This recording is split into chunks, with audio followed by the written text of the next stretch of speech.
이튿날 그들이 베다니에서 나왔을 때 예수께서 시장하신지라. 멀리서 잎사귀 있는 한 무화과 나무를 보시고 혹 그 나무에 무엇이 있을까 하여 가셨더니 가서 보신즉 잎사귀 외에 아무것도 없더라. 이는 무화과의 때가 아님이라. 예수께서 나무에게 말씀하여 이르시되 이제부터 영원토록 사람이 내게서 열매를 따먹지 못하리라 하시니 제자들이 이를 듣더라. 그들이 예루살렘에 들어가니라. 예수께서 성전에 들어가사 성전 안에서 매매하는 자들을 내쫓으시며 돈 바꾸는 자들의 상과 비둘기 파는 자들의 의자를 둘러 엎으시며 아무나 물건을 가지고 성전 안으로 지나다님을 허락하지 아니하시고 이에 가르쳐 이르시되 기록된 바 내 집은 만민이 기도하는 집이라 칭함을 받으리라고 하지 아니하였느냐. 너희는 강도의 소굴을 만들었도다. 대제사장들과 서기관들이 듣고 예수를 어떻게 죽일까 하고 꾀하니 이는 무리가 다 그의 교훈을 놀랍게 여기므로 그를 두려워함일러라. 그리고 날이 저물매 그들이 성 밖으로 나가더라. 그들이 아침에 지나갈 때 무화과 나무가 뿌리째 마른 것을 보고 베드로가 생각이 나서 여짜오되 라삐여 보소서, 저주하신 무화과 나무가 말랐나이다. 하나님을 믿으라. 내가 진실로 너에게 이르노니 누구든지 이 산더러 들려 바다에 던져지라 하며 그 말하는 것이 이루어질 줄 믿고 마음에 의심하지 아니하면 그대로 되리라. 그러므로 내가 너희에게 말하노니 무엇이든지 기도하고 구하는 것은 받은 줄로 믿으라. 그리하면 너희에게 그대로 되리라. 서서 기도할 때 아무에게나 혐의가 있거든 용서하라. 그리하여야 하늘에 계신 너희 아버지께서도 너희 허물을 사하여 주시리라. 네, 에브리데이 이즈 썬데이, 삶의 매일을 썬데이로 세팅하라. 할렐루야. 오늘도 주의 말씀이 문자나 지식적 전달이 아니라 정말 살아있는 하나님의 능력으로 역사하셔서 우리를 새롭게 빚으시기를 소망합니다. 네, 우리는 계속해서 선셋 메시지 마가복음 편을 통해서 예수님의 공생의 사역들을 보고 있는데요. 수많은 병자들을 고치시고 또 귀신을 쫓는 기사와 표적들을 보이신 예수님께서 제자들에게 자신이 순환당하시고 죽으실 것과 또 3일 만에 부활하실 것을 공표하기도 하셨습니다. 지난주 토요일 메시지를 들으신 분들은 아시겠지만 드디어 예수님께서는 이스라엘의 수많은 환영 인파 속에 호산나 찬송하리로다, 주의 이름으로 오시는 이여, 이런 환송을 받으시면서 예루살렘으로 입성하시게 되었습니다. 그런데 이때 주님께서는 예루살렘 성전에 들어가셔서 성전 안에 있는 모든 것을 둘러보시고 다시 나와서 12제자와 함께 베다니로 나가서 유숙을 하시게 됩니다. 네, 오늘의 본문은 바로 이 지점에서 시작이 됩니다. 베다니에서 주무신 예수님께서는 이튿날 시장하셔서 한 무화과 나무를 주목하여 보십니다. 그런데 이 무화과 나무는 잎사귀만 무성했을 뿐 따먹을 만한 그 열매가 없었습니다. 그런데 주님은 벼랑간 그 열매 없는 무화과 나무를 향해 이제부터 영원토록 사람이 내게서 열매를 따먹지 못하리라, 이렇게 저주를 하십니다. 그런데 여러분, 본문을 묵상하면서 궁금하지 않으셨나요? 저는 예전에 이 장면을 읽으면서 주님의 행동이 사실은 이해가 되지 않았습니다. 왜냐하면 13절 말미를 보면 무화과 나무가 잎사귀 외에 열매가 없는 이유를 친절하게 설명하고 있는데요. 이는 무화과의 때가 아님이라, 이렇게 성경에서 친절하게 설명을 하고 있습니다. 그러니까 이 무화과 나무는 시기적으로 열매를 맺을 수 있는 때가 아니었다는 그런 말입니다. 그런데 왜 예수님께서 아직 제철이 이르지 않은 이 무화과 나무를 향해 열매를 맺지 못했다고 저주하셨던 걸까요? 시장하시도고 나와 있는 것처럼 주님이 정말 배가 고프셔서 홧김에 무화과 나무에 저주를 쏟아부으셨던 걸까요? 이것을 이해하려면 당시 이스라엘에서 무화과 나무가 열매 맺는 그 방식을 이해해 볼 필요가 있습니다. 이스라엘에서는 이스라엘의 그 4월은 한국의 6월과 같이 초여름 날씨를 보인다고 합니다. 이때부터 이 무화과 나무는 열매를 한 번만 맺는 게 아니라 10월까지 계속해서 한 평균 5번 정도 열매를 맺는다고 합니다. 그런데 이때 4월쯤에는 이제 6월절이 있는 기간입니다. 무화과나무에서 처음 맺히는 열매는 올망졸망하고 작은 풋무화과, 그러니까 히브리어로 파게라고 하는데요. 이것을 이제 따주면 그 다음부터는 파게와는 비교할 수 없는 굉장히 크고 탐스러운 제대로 된 무화과가 10월까지 4번 이상 맺히게 됩니다. 이 열매를 테에나라고 합니다. 예수님께서 예루살렘으로 입성하신 이 시기는 6월절 즈음, 그러니까 4월이라고 알려져 있는데요. 이를 미루어 보면은 예수님이 이 열매를 찾으셨던 그 열매는 이 시기에 마땅히 열려져야 하는 그 작은 풋무화과, 그러니까 파게였음을 추정할 수 있습니다. 이와 비교해서 오늘 본문에서 이는 무화과의 때가 아님이라 이렇게 부연 설명할 때는 이 무화과를 가리키는 단어는 바로 크고 제대로 된 무화과인 테에나를 가리키고 있는 것입니다. 그러니까 예수님은 자연의 이런 순리를 거스르신 게 아니라 무화과 나무가 제때 맺어야 할 열매를 맺지 못했음을 제대로 지적하신 것입니다. 그런데 기독교를 비판하는 그 무신론자나 우리 철학자들은요, 성경에서 이 무화과 나무 본문을 자주 인용해서 비판을 합니다. 저도 어린 시절에 정말 흥미있게 읽었던 나는 왜 기독교인이 아닌가라는 저서에서 이 책의 저자 버트런드 러셀이 처리되지 않는 무화과나무를 저주한 예수 그리스도는 지혜에 있어서나 또 덕에 있어서나 석가모니나 소크라테스보다도 못한 인물이라고 혹평을 합니다. 그런데 사실은 러셀 자신이 말씀에 대한 이해와 배경 지식이 없어서 이런 소리를 한 것이었죠. 하나님의 말씀을 알지만 제대로 알아서 이런 소리를 하는 세상의 궤변들에 정말 흔들리지 않고 오히려 이들의 주장을 잠재울 수 있는 저자들이 저와 여러분 가운데서 많이 나오기를 소망합니다. 주님께서 저주하신 이 무화과 나무는 다음날 정말 뿌리채 마르게 됩니다. 그런데 이 무화과 나무를 저주하시고 뿌리채 마르게 되는 이 사이에 성경에서는 샌드위치처럼 끼어있는 장면이 나옵니다. 바로 다들 잘 아시다시피 주님께서 예루살렘 성전에 들어가셔서 그 성전을 정화하시는 장면입니다. 이렇게 한 이야기 사이에 다른 이야기를 끼고 있는 샌드위치 구조 형태를 히브리 문학에서 키아즘 구조라고 합니다. 이 기법의 특징은 두 이야기가 같은 본질을 다루고 있고 그런데 가운데 낀 이야기를 강조하려는 그 의도를 가지고 있습니다.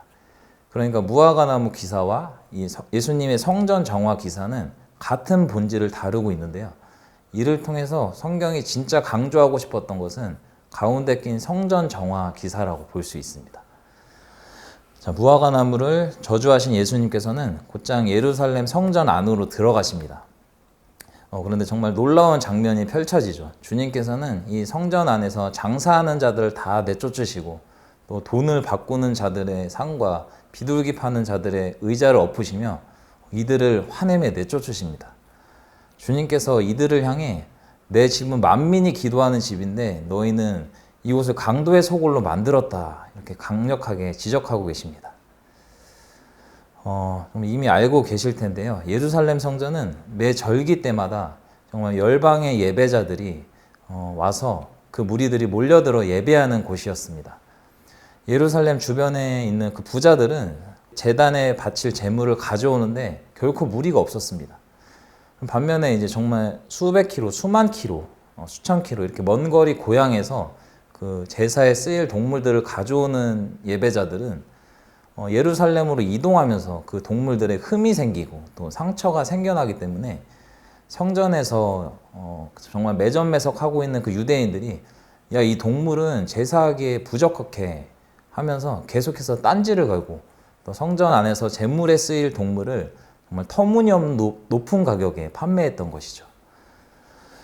겉으로는 예배하는 자들의 편의를 봐주기 위해서라고 했지만 실상은 정말 돈에 눈이 먼 자들이 이 과정에서 불이한 돈을 다 챙겨가고 또 이 모습을 보며 주님이 분노하셨던 것입니다. 예배가 드려져야 할 성전이 정말 불이한 돈이 오고 가는 강도의 소굴이 된 것이죠. 학자들에 의하면 실제로 이 성전 안에서 파는 동물들이 정말 몇 배씩 높은 가격에 책정이 됐다고 합니다. 그리고 다음 16절을 보면 아무나 물건을 가지고 성전 안으로 예수님께서 지나다님을 허락하지 아니하셨다고 나와 있습니다. 이거는 무슨 뜻일까요? 말 그대로 정말 예배가 드려지고 있는 그 성전 내부가 예배와 거리가 먼 사람들이 이동하는 그 통행로처럼 쓰이고 있었다는 말입니다. 한번 생각을 해보면 바로 이해가 됩니다. 우리가 주일날 서민센터 우리 이벤트홀에서 예배를 드리고 있는데요. 갑자기 상하수 문이 뒤쪽 문이 열려서 정말 예배와는 관계없는 사람들이 지나다니는 통행로처럼 그 뒤쪽이 되었다고 생각을 해보십시오. 예배 얼마나 많은 방해를 받을까요? 그런데 이 정말 우리도 이해할 수 없는 이 일이 당시에 정말 예루살렘 성전 한복판에서 이렇게 펼쳐지고 있었던 것입니다. 이것은 예배의 중요성을 그들이 잃어버렸다는 것을 의미합니다. 또 예배의 중요성이 퇴색되었다는 것은 하나님을 향한 그 감각을 잃어버렸다는 뜻이기도 합니다. 그들의 마음이 어느새 영적으로 무감각해지고 또 어두워져서 정말 그 어두움이 짙게 깔린 그 시대였던 것입니다. 바로 앞서서 보았던 장면, 정말 무화과 나무가 마땅히 열려야 할 그 열매가 없고 또 뿌리채 말라버린 그 모습은 주님이 들여다본 예루살렘 성전의 속사정과 이렇게 오버랩이 되고 있습니다. 예루살렘 성전은 정말 웅장하고 또 화려하게 짝이었고 또 매 절기 때마다 원근 각처에서 수많은 사람들이 몰려들어 정말 복적거렸는데요. 주님이 보시기에 그 실상은 영적으로 뿌리채 말라서 죽어 있었던 상태였던 것입니다. 며칠 후면 예수님께서 이제 십자가에서 정말 돌아가실 때 성소의 휘장을 완전히 찢어버리심으로 이 물리적인 예루살렘 성전은 더 이상 하나님을 만나는 장소로서의 그 능력과 그 권위를 갖지 못하고 그 권위를 잃어버리게 됩니다. 주님께서는 우리 안에 참되고 영원히 쇠하지 않을 성전을 지으셨던 것입니다. 수많은 사람들이 열정과 헌신을 가지고 몰려들고 또 그곳에 종교적 행위가 가득하며 겉모습은 그럴듯하게 살아있는 것 같았지만 우리가 앞서 계속해서 마가복음을 살펴보았듯이 자기 행위를 증명하려는 그 바리새인들과 그 종교 지도자들의 그 위선과 가식이 정말 그곳에 판을 쳤고 그들 안에 하나님 사랑 또 이웃 사랑 하나님이 진짜 바라셨던 그 열매는 맺지 못하는 정말 마치 뿌리가 메마른 채 잎만 무성했던 무화과 나무와 같은 그 일들이 그곳에서 펼쳐지고 있었던 것입니다. 여러분 그런데 이 오늘의 메시지가 당시 예루살렘 성전과 그 유대 나라를 향한 예수님의 엄중한 경고이기도 했지만 이 말씀을 지금 듣고 있는 우리에게 또 이 시대 주님의 몸된 교회들을 향한 메시지이기도 하겠다는 생각을 해보았습니다. 어쩌면 예루살렘 성전 안에서 있었던 그 일들은 오늘날 우리의 정말 슬픈 영적 상태를 보여주는 그런 적나라한 장면일지도 모릅니다. 신앙적인 행위는 정말 가득하지만 또 꾸준히 매번 안 빠지고 예배 자리에 나아가지만 그것이 스스로 우리의 리워드가 되어서 살아있는 주님과 생명의 호흡하기를 그치지는 않았는지 진짜 복음의 능력이 우리 안에 영향력을 미치는 것을 더 이상 무감각해지고 간과한 채로 더 이상 열매 맺을 수 없는 무화과 나무 것처럼 우리가 되지는 않았는지 오늘의 말씀을 통해 되돌아보아야 합니다. 주님이 예루살렘에 입성하시자마자 하신 일은 무엇이었습니까? 바로 정말 하나님의 그 성전에 들어가 모든 것을 구석구석 둘러보시고 내 집은 만민이 기도하는 집인데 너희는 왜 강도의 소굴을 만들고 있냐 하면서 성전을 정화하신 일입니다.